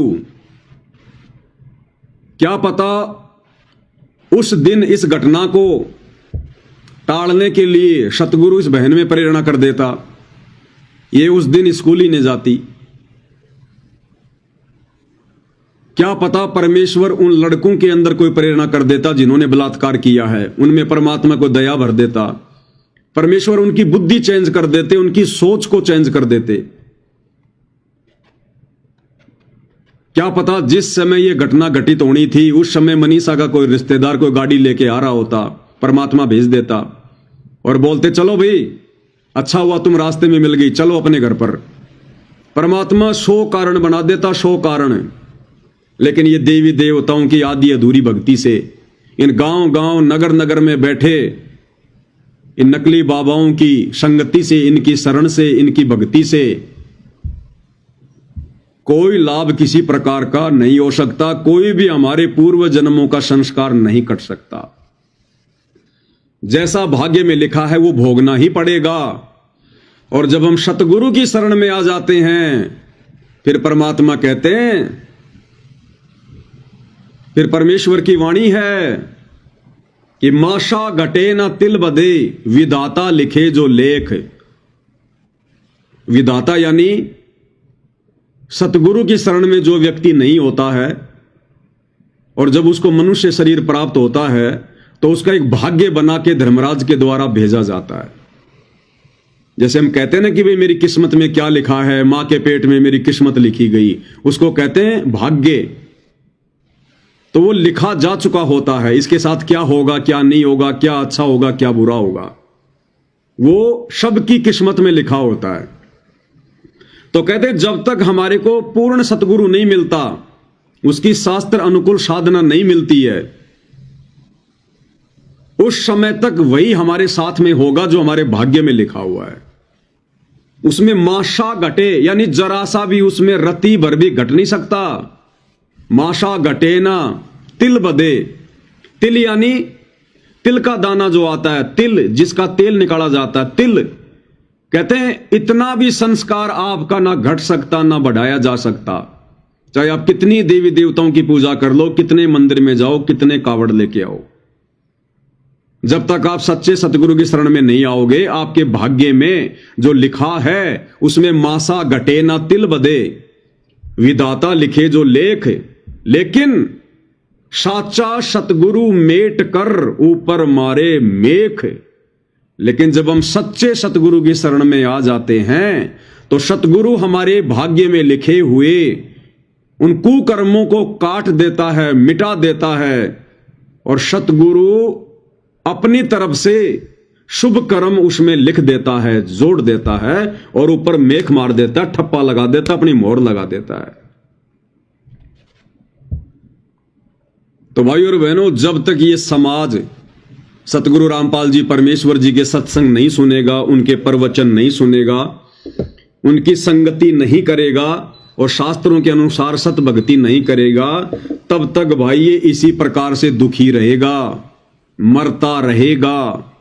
ये कुक्रम, ये घटनाएं इसी प्रकार से तेजी से घटेंगी, तेजी से। पुलिस प्रशासन कुछ नहीं कर सकता। अरे सरकार या प्रशासन किसी का भाग्य चेंज नहीं कर सकते, किसी के कर्मों में फेरबदल नहीं कर सकते। जब श्री रामचंद्र जी अर्थात श्री विष्णु जी अपने खुद के उन कर्मों में फेरबदल नहीं कर सके, त्रेता में बाली मारा धोखे से, द्वापर में धोखे से पैर में जहरीला तीर खाना पड़ा। जब भाग्य में लिखे हुए संस्कार को, घटनाओं को हमारे भगवान नहीं काट सकते तो पुलिस प्रशासन कैसे काट देगा, सरकार कैसे काट देगी? ये तो संत काटेगा, पूर्ण संत, पूर्ण परमात्मा, सतगुरु। और सतगुरु से यदि हम लोग पीठ मोड़ के बैठे रहेंगे तो भाई इसी प्रकार से दुखी रहेंगे, इसी प्रकार से।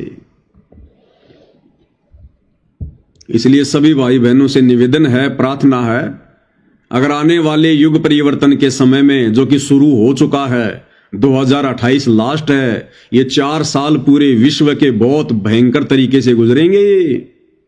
अब शांति नाम की आगे कोई चीज नहीं होगी। अगर उस युग परिवर्तन के दौरान यदि भाई और बहनों अपनी और अपने परिवार की सुरक्षा चाहते हैं तो सतगुरु रामपाल जी परमेश्वर जी के प्रवचन सुनना शुरू कर दो।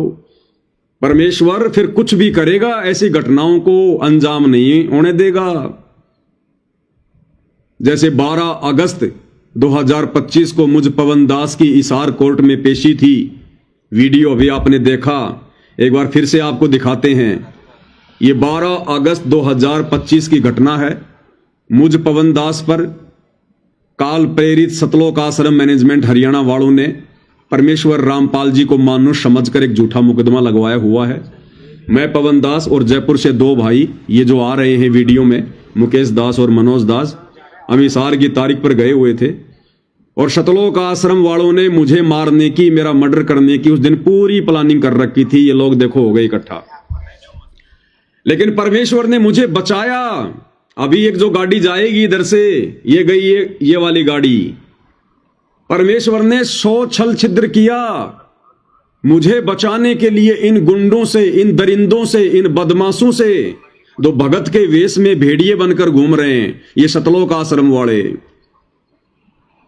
इन दरिंदों से परमेश्वर ने मुझे बचाया। 100 छल छिद्र किया परमात्मा ने, क्योंकि उनके आशीर्वाद से मैं उनकी मर्यादित भक्ति पर लगा हुआ हूं। मैं पवन दास अपने पूज्य गुरुदेव भगवान के प्रति पतिव्रता उस पद पर रहते हुए पूर्णतया समर्पित हूं। मेरे शौपन में भी कोई अन्य देवी देवता आन उपासना नहीं है। मैं शौपन में भी उनकी मर्यादा तोड़ने का विचार नहीं करता, जहां तक मेरी पार बसाती है। तो परमेश्वर ने उस दिन अपने आत्मा के लिए 100 छल छिद्र किया। ये तो मारने के लिए जमा हो रहे थे सारे के सारे गुंडे, गाड़ियां लेकर आए थे, उनमें हथियार लेके आए थे। इनकी तो ये प्लानिंग थी कि आज इसका समाप्त करना, आज इसको। लेकिन उस अंतर्यामी सर्वज्ञ जानी जान परमेश्वर परम पूज्य सतगुरु रामपाल जी को इस बात का पता था। और परमेश्वर कहते हैं, जय हमरा भगत पछोड़ी होई तो हमरा नाम ना लेवे कोई। अगर मेरे भक्तों पर आपत्ति आ गई तो मेरा नाम कौन लेगा, फिर भक्ति कौन करेगा, कौन विश्वास करेगा फिर भगवान पर। तो उस दिन परमेश्वर ने 100 छल छिद्र किया अपनी आत्मा के लिए,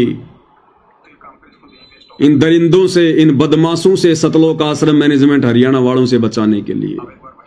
परमेश्वर ने उस पुलिस वाले को भेज दिया और गाड़ी में बैठा के मुझे ले गया। ऐसे परमेश्वर ने दास की रक्षा की। और इन भाइयों का कोई कर्म था और भक्ति में कोई कमी थी, क्योंकि परमात्मा कोई मार पिटाई करके थोड़ा ना कोई ये कर्म कटवाते हैं। परमात्मा तो भक्ति देकर हमारे जो कर्म हैं उनको कटवाने के लिए आए हैं। लेकिन जब तक हमारी भक्ति उस लेवल की नहीं होती है, हमारा विश्वास उस स्तर पर नहीं होता है, और यदि ऐसा कोई हमारे उस भाग्य में संस्कार है तो परमात्मा उसको हल्के में टाल देता है। तो इसी प्रकार ये जो 2 भाई मेरे साथ में गए थे, जिनकी वहां पर उन गुंडों ने, सतलोक आश्रम वालों ने मार पिटाई की उनके साथ में, परमेश्वर ने सूली की सजा कांटे में टाल दी।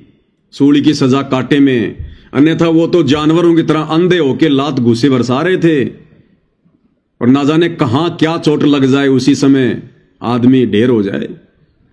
लेकिन परमेश्वर रामपाल जी ने इन आत्माओं की भी रक्षा की और एक संदेशा दे दिया इन आत्माओं को कि भैया चिंतन मनन करके जो भी कमी है तुम्हारी मर्यादाओं में या भक्ति में, भले तुम भक्ति को हल्के में ले रहे हो या मर्यादाओं को हल्के में ले रहे हो, या जितनी भक्ति सतगुरु चाहता है उतनी नहीं कर पा रहे हो, तो भाई अपनी उन कमियों पे विचार करो और भक्ति को बढ़ाओ, ताकि आने वाले समय में परमात्मा फूल जितनी चोट भी तुम्हारे ऊपर ना आने दे, फूल जितनी भी। क्योंकि समर्थ जो चाहे सो कर सकता है और धरती पर वर्तमान में प्रकट है, लेकिन कर्म उसी के काटेगा जो उसकी मर्यादाओं में रहकर भक्ति करेगा। तो इस मनीषा बहन की भी यदि ये सतगुरु रामपाल जी परमेश्वर जी की शरण में होती, भक्ति कर रही होती, मर्यादा में होती, तो परमेश्वर 100 छल छिद्र करता, इस बहन की जान बचाता। इसलिए भगवान की भक्ति की जाती है, इसलिए परमात्मा के लिए आत्मा युगों युगों से तड़प रही है। इसलिए हमारे साधु संत महात्मा त्रेता में, द्वापर में घर बार छोड़ के जंगलों में जाकर, गुफाओं में जाकर परमात्मा प्राप्ति के लिए अपना शरीर तक नष्ट कर दिया करते थे, क्योंकि उन्हें पता था कि भगवान एक ऐसी वस्तु है, परमात्मा एक ऐसी वस्तु है, अगर वो प्राप्त हो जाए तो फिर हमारे ऊपर दुख नहीं आएंगे, फिर परेशानियां नहीं आएंगी। लेकिन भाई और बहनों, वर्तमान में पूरा का पूरा विश्व काल प्रेरणा से, भक्ति और भगवान की परिभाषा से सैकड़ों कोस दूर बैठा है, और काल ने जगह जगह अपने साधु संत महात्मा आचार्य शंकराचार्य भेजकर आत्माओं को भक्ति और भगवान के नाम पर भ्रमित कर रखा है, उल्टी साधनाओं पर लगा रखा है, शास्त्र विरुद्ध साधनाओं पर लगा रखा है। इसलिए वर्तमान में समाज को विचार करना चाहिए, चिंतन मनन करना चाहिए। सोशल मीडिया का जमाना है, विज्ञान का जमाना है, टेक्नोलॉजी दी है भगवान ने, विचार करो भाई, ये बकवाद करने के लिए नहीं दी परमात्मा ने। सारा दिन मोबाइल में शॉर्ट वीडियो, रील वगैरह, अश्लील वीडियो, फोटो, दुनिया भर की फिल्में, गाने जो तुम सुनते रहते हो, इससे हमारे ये कर्म बिगड़ रहे हैं। हमारे कर्म नहीं बन रहे, हमारे कर्म बिगड़ रहे हैं। और जितने ज्यादा हमारे ये कर्म बिगड़ेंगे, उतनी ज्यादा घटनाएं आने वाले दिनों में हमारे साथ घटित होंगी। और ये बिगड़े हुए कर्म युगों युगों के या वर्तमान के, ये साधु संत महात्मा जो बैठे हैं लाल पीले कपड़े पहन के, मीठे मीठे प्रवचन देने वाले, इनके पास में वो साधना नहीं है, वो जड़ी बूटी नहीं है जो इन कर्मों को काट सके। इसलिए भाई, ये समय युग परिवर्तन का है, 2028 लास्ट है, और आने वाले 4 वर्षों में जो घटनाएं घटित होंगी देश दुनिया में, हम उनकी कल्पना भी नहीं कर सकते। कल्पना भी, अगर अपना बचाव चाहते हो तो सर्वप्रथम सतगुरु रामपाल जी के प्रवचन सुनना शुरू कर दो। ये मोबाइल परमात्मा ने दिए हैं, किसी जीव की खोज नहीं है, किसी इंसान की बुद्धि का कमाल नहीं है। इंसान को आज से 20 साल पहले ढंग के जूते बनाने नहीं आते थे, ढंग के जूते भी पैरों में पहनने के लिए, कपड़े भी ढंग के बनाने नहीं आते थे, एक दाढ़ी करने की एक ब्लेड तक नहीं बना पाया इंसान आज तक। सतयुग से लेकर लाखों साल बीत गए, पशुओं का चारा काटने की मशीन तक नहीं बना पाया इंसान। त्रेता युग में रामचंद्र जी थे, द्वापर में श्री कृष्ण थे, वो तो भगवान थे। गर्मी से बचने के लिए एक पंखा भी नहीं बना पाए, मनोरंजन के लिए एक रेडियो भी नहीं बना पाए, घोड़े जोड़ जोड़ के चला करते थे, ढंग की रोड भी नहीं बना पाए। आज का इंसान क्या राम और श्री कृष्ण से ज्यादा बुद्धिमान है क्या, जो इंसान ने बना लिया होगा? ये परमात्मा ने बुद्धि दी है, परमेश्वर ने, भक्ति करवाने के लिए। और दुनिया ये टीवी, रेडियो, मोबाइल, कंप्यूटर के माध्यम से बकवाद कर रही है। तो भाई, ये कर्म बिगड़ रहे हैं। ये विज्ञान, ये साइंस, ये उपकरण, मोबाइल, इंटरनेट, परमात्मा ने हमें जिस सदुपयोग के लिए, सत्संग सुनने के लिए, भक्ति करने के लिए दिए हैं, अगर हमने ये काम करना शुरू नहीं किया तो भाई तेजी से कर्म बिगड़ेंगे। और आने वाले समय में ऐसी घटनाएं आपको जगह जगह देखने को मिलेंगी, जगह जगह, इससे भी बड़ी बड़ी घटनाएं। रातों रात भूकंप आएगा, पूरा का पूरा गांव तबाह हो जाएगा। यहां तो खाली एक औरत के साथ में बलात्कार हुआ है, यानी उसकी हत्या हुई है। और जब भूकंप आता है, जैसे अभी तुर्की में आया थोड़े दिन पहले, थाईलैंड में आया थोड़े दिन पहले, नगर का नगर तबाह हो गया, लाखों की संख्या में लोग दबकर मर गए। तो ऐसी घटना आने वाले समय में भाई तेजी से घटेंगी, तेजी से। और धरती पर दूसरा कोई बचाव का तरीका नहीं है, चाहे हिंदू हो, मुसलमान हो, सिख हो, ईसाई हो। कितने पापड़ बेल लेना, कितने मंदिर, मस्जिद, चर्च, गुरुद्वारों में जा जाके अरदास कर लेना। जब कोरोना में तुम्हारे भगवान, देवी देवता, तुम्हारे वाहिगुरु, तुम्हारे मसीहा, तुम्हारे अल्लाह मोल्ला तुम्हारी मदद करने नहीं आए और तुमने ही उस परिस्थिति का सामना करना पड़ा, जो मरे वो मरे, कोई भगवान नहीं बचाने आया। तो आने वाला समय तो उससे भी कई गुना ज्यादा विनाशकारी है। तो भाई और बहनों, आप किसकी उम्मीद में बैठे हो? और जो हर संभव हमारी मदद करने के लिए तैयार है, उसका हम नाम भी नहीं ले रहे, उससे हम पीठ किए बैठे हैं अपने परवरदिगार से। तो भाई, वो हिंदुओं का भगवान, मुसलमानों का अल्लाह, सिखों का वाहिगुरु, ईसाइयों का मसीहा आज धरती पर परमेश्वर रामपाल जी के रूप में सहशरीर प्रकट है।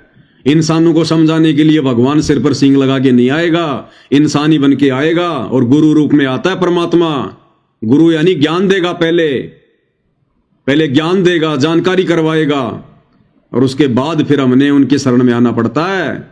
जैसे रामचंद्र जी ने वशिष्ठ को गुरु बनाया, श्री कृष्ण जी ने दुर्वासा को गुरु बनाया। अरे 33 करोड़ देवी देवताओं का गुरु भी कौन है? बृहस्पति।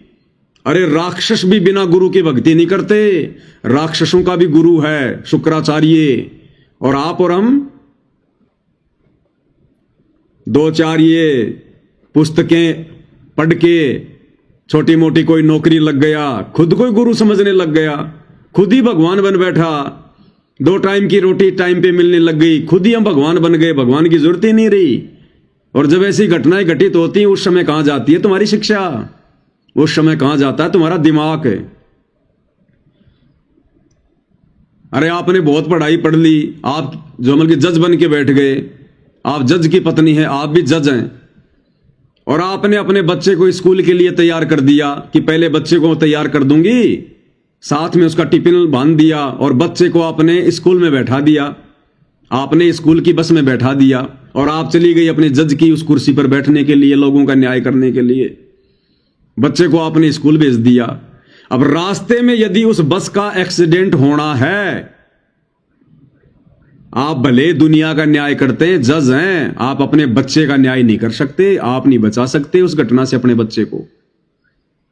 कहते हैं ना कि मौत और जीवन जज के हाथ में होता है, कुछ नहीं होता है। जब उस जज का एक्सीडेंट होता है, तब क्यों नहीं अपना जीवन बचा पाता? तो जहां पर माता पिता भी कुछ नहीं कर सकते, जहां पर राजा भी कुछ नहीं कर सकता, वहां पर परमात्मा का काम होता है, परमात्मा का। इसलिए भगवान की आवश्यकता होती है, इसलिए दुनिया भगवान के लिए दौड़ रही है। लेकिन काल ने जगह जगह ये नकली साधु संत महात्मा बैठा दिए, उल्टा ज्ञान प्रचार करने वाले। सच्चे संत तक तो ये पहुंचने नहीं देते। और भाई, ये बड़े भाग्य से मिलता है ये परम संत, पूर्ण संत, ये परमात्मा, इनकी भक्ति, परमेश्वर रामपाल जी की शत भक्ति, बड़े भाग्य से। सकल पदार्थ है जग माही, और भाग बिना नर पावत नाही। तो अगर ये बहन मनीषा परमेश्वर रामपाल जी की शरण में होती, आज इसका बाल भी बाका नहीं होता, बाल भी बाका। इसलिए भाई बहनों से प्रार्थना है, भक्ति पे लग जाओ, नहीं तो ये दुर्गति सबके दरवाजे पर तैयार खड़ी है, तैयार। किसी से उम्मीद मत करना फिर, जैसे तुम्हारे कर्म है जन्म जन्मांतरों के। तुम्हें तो अपना वर्तमान दिखाई दे रहा है कि वर्तमान में तो भाई मैं ना बीड़ी पीता, ना दारू पीता, मैंने ऐसा कोई काम भी नहीं किया, ना मैं किसी का दिल दुखाता, नेक नीति ईमानदारी से अपना धंधा कर रहा हूं, मेरे साथ में क्यों गलत होगा? अरे वो तीनों सेनाओं का अध्यक्ष विपिन रावत, वो कौन सी चोरी करता था? उसने किसका बलात्कार किया था? वो कौन सा मर्डर करता था? उसने क्या झूठ बोला था? वो भी तो भक्ति करता था, मंदिर में जाता था, नेक नीति ईमानदारी से अपनी कमाई पे अपना परिवार पाल रहा था। फिर हेलीकॉप्टर में आंध्र प्रदेश के जंगलों में ऐसी जगह पर दुर्घटना क्यों हुई? पानी पानी करता हुआ मर गया, उसको पानी भी नसीब नहीं हुआ। हम केवल अपने वर्तमान के इन कर्मों को देख रहे हैं। हमारे तो अनंत करोड़ जन्म हो चुके हैं मनुष्य के, और ना जाने कौन कौन से जन्मों में हमने क्या क्या, हमने ये कुकर्म किए हैं। कभी हमने बलात्कार किए हैं, कभी चोरियां की हैं, कभी हम डकैत भी रहे हैं, हमने लोगों को दिन दहाड़े मारा है, लूटा है। राजनेता बनकर हमने अपनी कुर्सी के लिए ना जाने कितने लोग आपस में लड़ा दिए, झगड़ा दिए, हिंदू मुसलमान हमने करवा दिया आज से पहले। तो ये अनंत जन्मों के कुकर्म है भाई और बहनों। अब समय आ गया इनको भोगने का। अब ये युग परिवर्तन का दौर चल रहा है। अब सतगुरु रामपाल जी परमेश्वर जी की शरण में आए बिना ये कर्म नहीं कट सकते, चाहे कोई कितना शाना बन ले। इसलिए प्रार्थना कर रहे हैं कि भाई और बहनों, भक्ति कर लो, भक्ति बहुत जरूरी है। और इसी युग परिवर्तन के संदर्भ में आजकल जो दुनिया भर के भविष्यवक्ता भविष्यवाणियां कर रहे हैं, यूट्यूब पर अपने वीडियो अपलोड कर रहे हैं, उस कल की भगवान के विषय में बता रहे हैं, युग परिवर्तन के विषय में बता रहे हैं। एक छोटा सा वीडियो आपको दिखाते हैं भाई और बहनों। ऐसे ही एक व्यक्ति है जो वीडियो बनाता है और क्या कुछ ये संकेत दे रहा है। हालांकि ये क्या कह रहा है क्या नहीं कह रहा है, लेकिन ये जो बातें कह रहा है वो बिल्कुल सत्य हैं। आने वाले समय में युग परिवर्तन के दौरान ऐसा ही होना है। 2026-2027 महाविनाशक नानी याद आ जाएगी दुनिया को, और उस समय कौन बचाएगा? सुन लो, इस भाई के मुंह से सुन लो।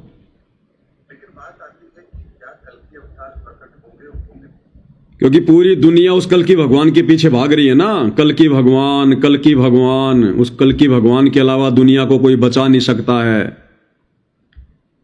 तो भाई ये भविष्यवक्ता क्या जानकारियां दे रहे हैं, क्या बता रहे हैं, हम लोगों ने विचार करना चाहिए। वो कल की भगवान जिसके विषय में ये भविष्यवक्ता बता रहे हैं, वो कल की भगवान और कोई नहीं, स्वयं परमेश्वर रामपाल जी हैं। बहुत सारे भाई बहन कह देते हैं कि ये पवनदास अपने गुरु जी को विष्णु जी का 10वां अवतार बता रहा है, कल की बता रहा है। अरे वो कल की नहीं है, असल में उसका नाम है नीकलंक।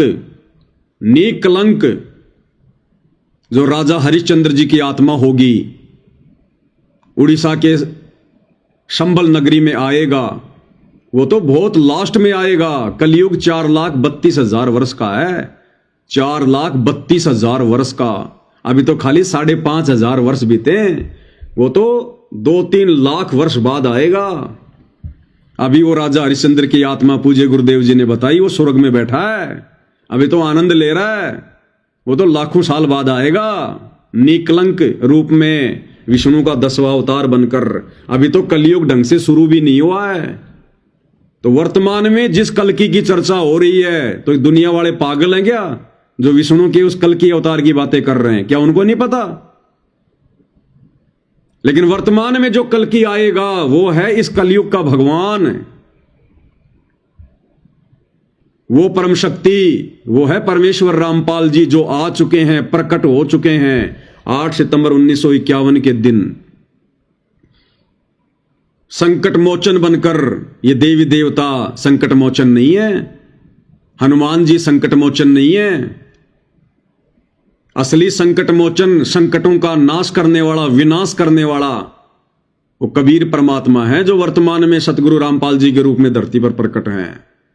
इनकी शरण में आने से हमारे संकटों का मोचन होगा। तो ये है वो रियल कल्कि, यानी इस कलयुग में अवतार, इस कलयुग का भगवान, ना कि विष्णु का अवतार। वो तो लास्ट में आएगा। तो क्या कुछ कह रहा है ये भाई, विचार कर लेना। 2 मिनट का वीडियो है और सब कुछ ऐसे घटित होना है, सब कुछ ऐसे ही घटित होना है जैसे ये भाई बता रहा है। और बचाव का तरीका केवल सतगुरु रामपाल जी हैं, उनकी भक्ति, उनकी शरण है, दूसरा धरती पर नहीं है। तो कब होंगे, हमारे सामने कब आएंगे? तो ग्रहों की स्थिति के आधार पर मैं आपको एक बात जरूर बता देता हूं कि 2027 तक या 2027 के बाद में, अगर हम ब्रॉड वे में सोचे तो 2027 के बाद की ही बात लेते हैं कि 2027 के बाद में इस दुनिया को इस बात का पता तो चल चुका होगा कि आखिर वो अवतारी पुरुष है कौन। क्योंकि 2027 तक इस संसार को इस महाविनाश से जो नुकसान होना होगा वो हो चुका होगा। दुनिया अपने नुकसान को देख चुकी होगी, जनसंख्या में जो कमी आनी होगी वो आ चुकी होगी, महायुद्ध जो होना होगा वो हो चुका होगा, मानवता को जो नुकसान होना है वो हो चुका होगा, और ये धरती अब उस नुकसान की भरपाई के लिए अपने आप को तैयार कर रही होगी। ये दृश्य होगा 2027 का। और उस समय पर जो भी इस दुनिया को राह दिखाएगा, मेरे ज्योतिषीय आकलन से और शास्त्र ग्रंथों में वर्णित उन रहस्यों को यदि हम समझना चाहें तो 2027 के बाद में जो इस दुनिया को राह दिखाएगा वही कल्कि अवतार है। क्योंकि उसके पश्चात ये दुनिया एक नई विचारधारा को फॉलो करेगी। वो विचारधारा कैसी होगी, उसके बाद दुनिया कैसे चलेगी, लोकतंत्र होगा या कुछ और होगा, ये समय बताएगा। लेकिन 2027 तक ये दुनिया अपनी त्रासदी को देख चुकी होगी और कल के अवतार के संदर्भ में जो भ्रम है वो भी दुनिया के दूर हो चुके होंगे। और 2027 के बाद दुनिया ये समझ चुकी होगी कि वर्तमान में कल के अवतार कौन है और उन्होंने इस संसार को आगे बढ़ाने के लिए, मानवता की रक्षा के लिए जो करना है वो क्या करने वाले हैं, किस तरह से करने वाले हैं, ताकि संसार का आने वाला समय सही रहे, मानवता सुरक्षित रहे और ये दुनिया प्रगति के रास्ते पर चलती रहे। ये सब कुछ होगा लेकिन 2027 के बाद होगा। इसीलिए कल के अवतार के संदर्भ में जो लोगों के भ्रम है, मैंने उस भ्रम को दूर करने की कोशिश की है, क्योंकि शास्त्रों में कहीं भी कोई बात लिखी गई है तो उसके पीछे एक बहुत बड़ा गूढ़ रहस्य होता है।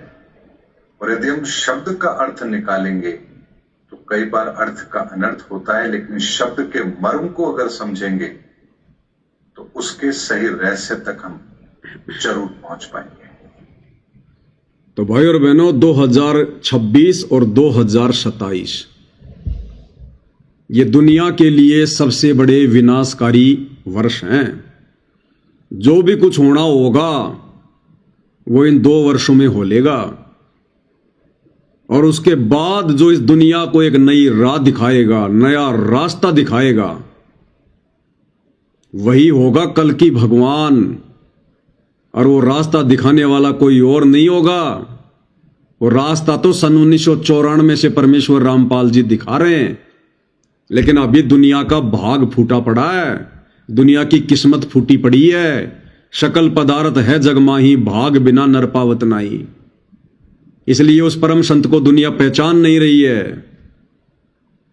उनके विषय में उल्टा बोलकर, झूठा बोलकर, गंदा गंदा बोलकर और ज्यादा दुखी होने के लिए अपने कर्म बिगाड़ रही है। तो 2027 के बाद जो दुनिया को राह दिखाएगा वही होगा कल की भगवान।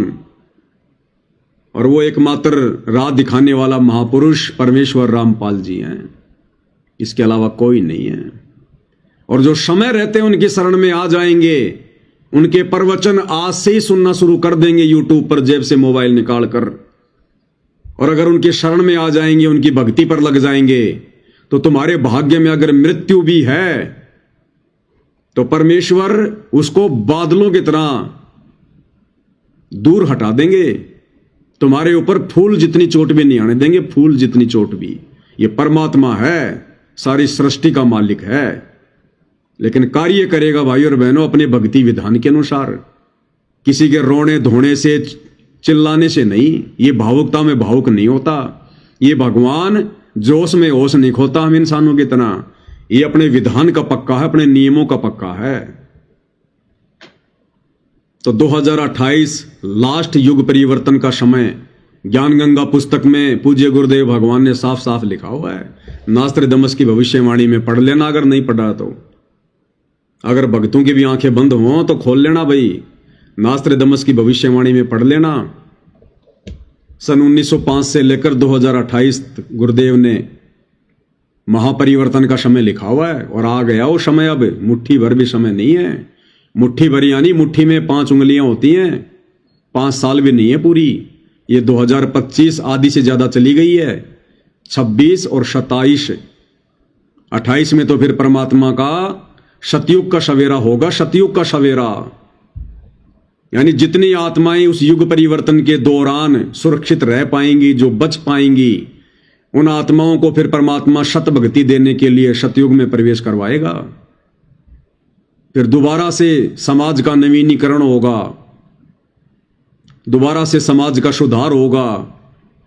जितनी भी जो ये दुष्ट आत्माएं होंगी, पाप आत्माएं होंगी, नास्तिक व्यक्ति होंगे, अधर्मी व्यक्ति होंगे, जिन्होंने इन 2 वर्षों में 26 और 27 में शराब पीना नहीं छोड़ा, नशा करना नहीं छोड़ा, मांस खाना नहीं छोड़ा, चोरी जारी डकैती ठगी भ्रष्टाचार करना नहीं छोड़ा, रिश्वत लेनी नहीं छोड़ी, बलात्कार करने नहीं छोड़े, उनके बक्कल उतरेंगे, बक्कल। ये प्रकृति किसी को नहीं छोड़ेगी।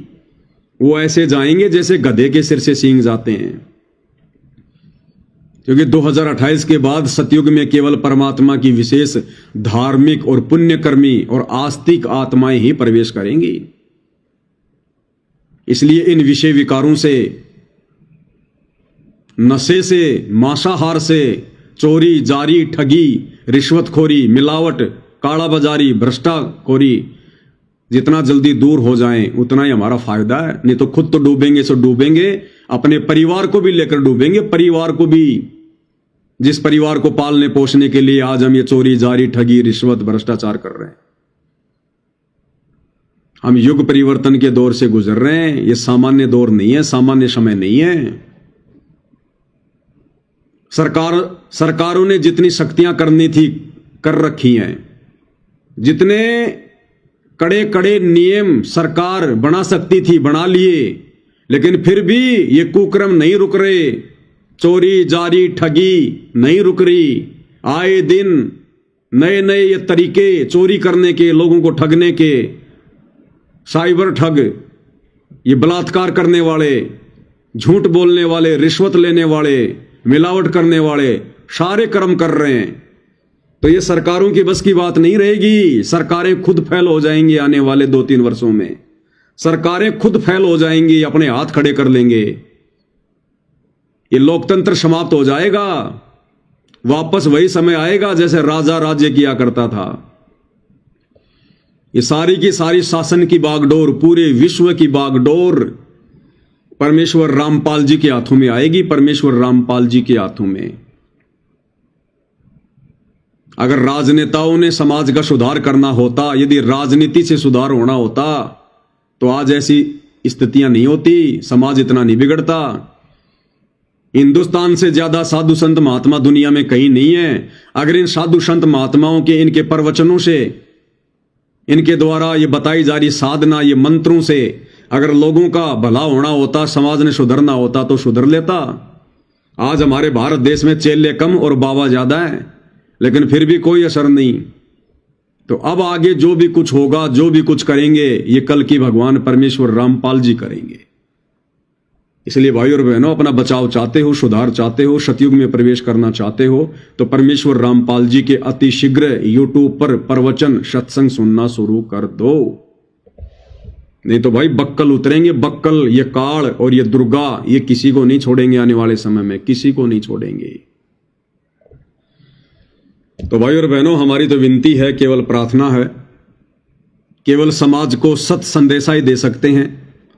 मानना या ना मानना ये भाई अपने अपने भाग्य पर निर्भर करेगा, अपनी अपनी किस्मत पर निर्भर करेगा, क्योंकि ये पूर्ण ब्रह्म परमेश्वर रामपाल जी की सत भक्ति करना हर किसी के भाग्य में नहीं होता। भाई और बहनों, कोई शुभ कर्मी, कोई पुण्य कर्मी, विशेष आत्मा होंगी जो इस परमेश्वर के प्रवचन सुनेंगी। अन्यथा इस काल की आग में इसी प्रकार से दुनिया जलती रहेगी जैसे वर्तमान में जल रही है। सुबह घर से निकल गए राजा बाबू बन के, शाम को घर वापस लौटेंगे नहीं लौटेंगे कोई भरोसा नहीं है। फिर भी आदमी की सुरती 7वें आसमान पर है, पता नहीं क्या क्या वो प्लानिंग करके बैठा है।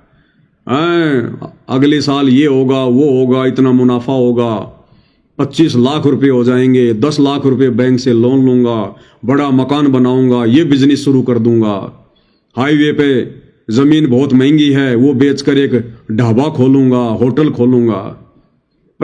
ये सोचते सोचते जा रहा है, पीछे से ट्रक वाला टक्कर मार दी, वहीं भाई की चटनी बन गई।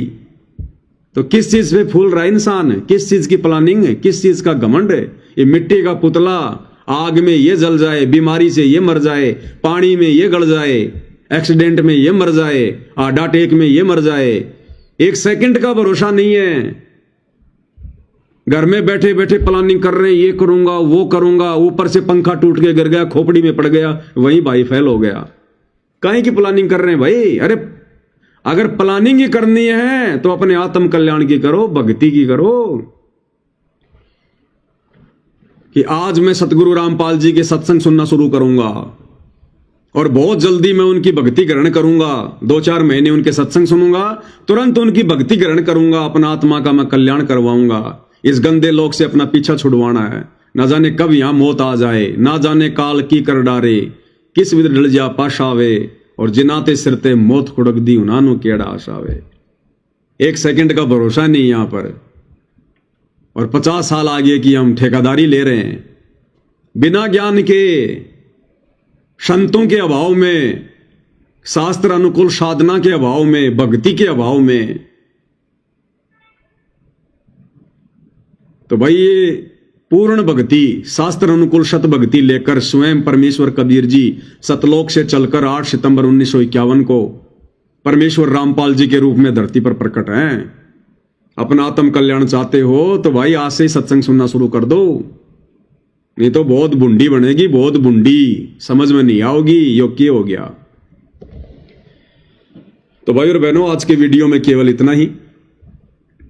कल परमेश्वर फिर मौका देंगे तो उनकी महिमा में उपस्थित होंगे। तो आज की वीडियो में पूज्य गुरुदेव भगवान के आशीर्वाद से केवल इतना ही। गुरुदेव हमें आशीर्वाद दें, सद्बुद्धि दें, हमारा मार्गदर्शन करें, सत भक्ति मार्ग से हमें भटकने से परमेश्वर बचाएं, भक्ति में हमारी श्रद्धा बने, हमारी दृढ़ता और विश्वास बने।